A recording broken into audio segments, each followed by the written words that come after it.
Hey Gator fans, I'm Shelby Granath here in the O'Connell Center, where the Florida swimming and diving teams just wrapped up an SEC meet against Georgia. It was the Gator men who were dominant in this one, defeating the Bulldogs. I caught up with Coach and a few swimmers to talk about the day.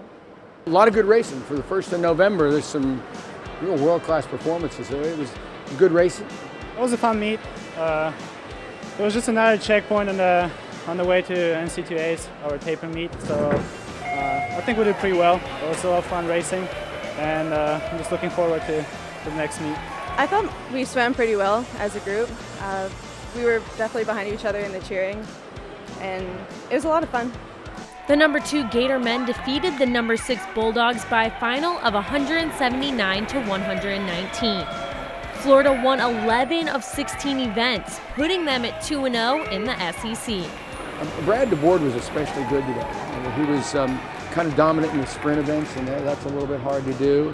I was pleased with Marcin Cieslak, three great swims, good races with Chase Scalise. He came out in the short end of them. And Sebastian Rousseau has just been our guy time after time. Well, speaking for the guys team, we had a really good meet. As you can see, we swam all over the board. Some of us didn't swim our best events, we still managed to get the win, so it's very positive for the future. Unfortunately, the number 5 Florida women did not find the same success as their male counterparts, as they fell to number 2 Georgia by a final of 162 to 136.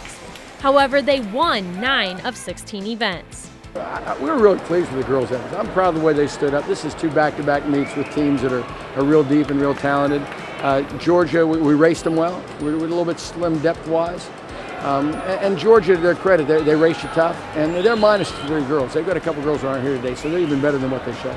It was an exciting meet. I mean, I know a few people on the Georgia team. I don't know a lot of them because I haven't really lived in the U.S. a long time.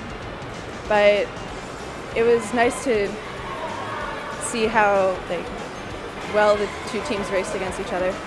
Not only was it a big meet because of the Florida-Georgia rivalry, but it was also a meet featuring some top-notch swimmers, as 10 Olympians and 37 All-Americans were competing. It's always exciting when you swim Georgia, whether we have Olympians or not. There's enough of a rivalry, and it's always an honest competition. We swim every time. It's always the same week as a football game, so there's a little added intensity all the time. A lot of the athletes are recruited by both schools. And then you throw in the Olympians on top of it, just makes for a dynamic atmosphere. Off the springboard, Florida's Zach Hernandez swept the events as he finished in first for the men's 3-meter and 1-meter. On the women's side, Kalia Warner finished in first for the 3-meter and second for the 1-meter. The men's team gives us a little cushion. They stood up and dove well in the first event. Gives us a little more leeway where we aren't juggling events right away. Women's team, they dove real well.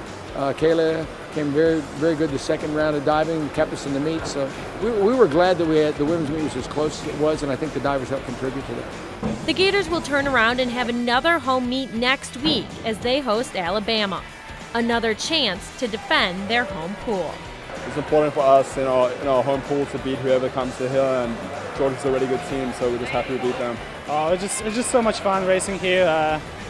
Having the Gator fans on the stands, the audience gets really loud, and yeah, it's just a lot of fun to race here. For Gator Zone, I'm Shelby Granath.